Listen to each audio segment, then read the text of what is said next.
Hai ma'am, aku jalan tol arah koi lai, jalan tol arah church ni sih. Ma'am, udri uti khang deh. Koi tak tahu ni, masak ti udri mam me. Atau brightness kara oi han view ma'am. Sonde le pojo, sonde.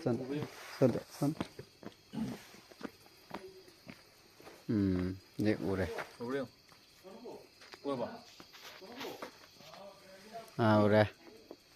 Koi tak tahu ni ada yang famous oi bani gari tahu tu so. Wah, ani dah nalak ada lau itu khang deh. Ma'am, Merry Christmas. Sosan betul lakan itu. Lakan. Kuang di leh hore ma'am, lampi dah.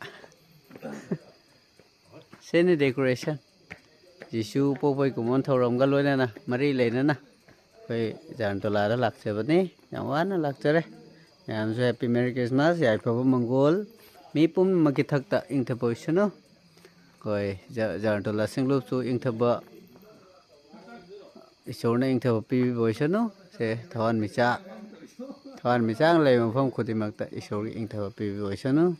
Se koi sui kumon thorom ke. Se picture ne gift nam. Santa Claus. Sini decoration light. Sini ma'am. Se phajabra ma'am comment taro. Share su tobiro. Bye bye. Good night.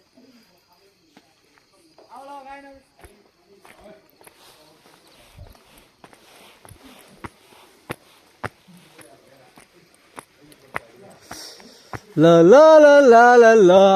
La la la la la la la la.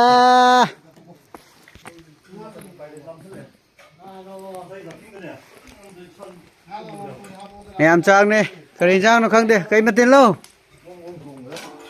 Hawai ro. Hawai ngọc thong. Okay. Chắc là ma'am. Thing hi. Aku oza jingkai lah ma'am. Jengo, oza jingkai. Has. Aku hipam di sini, ma'am. Kau ke Christmas ke storom kalau na ma'am jarak tori se Christmas ma'am pasti. Baik hipam di sini. Tori awak kang min na. Bye bye, thamikulat.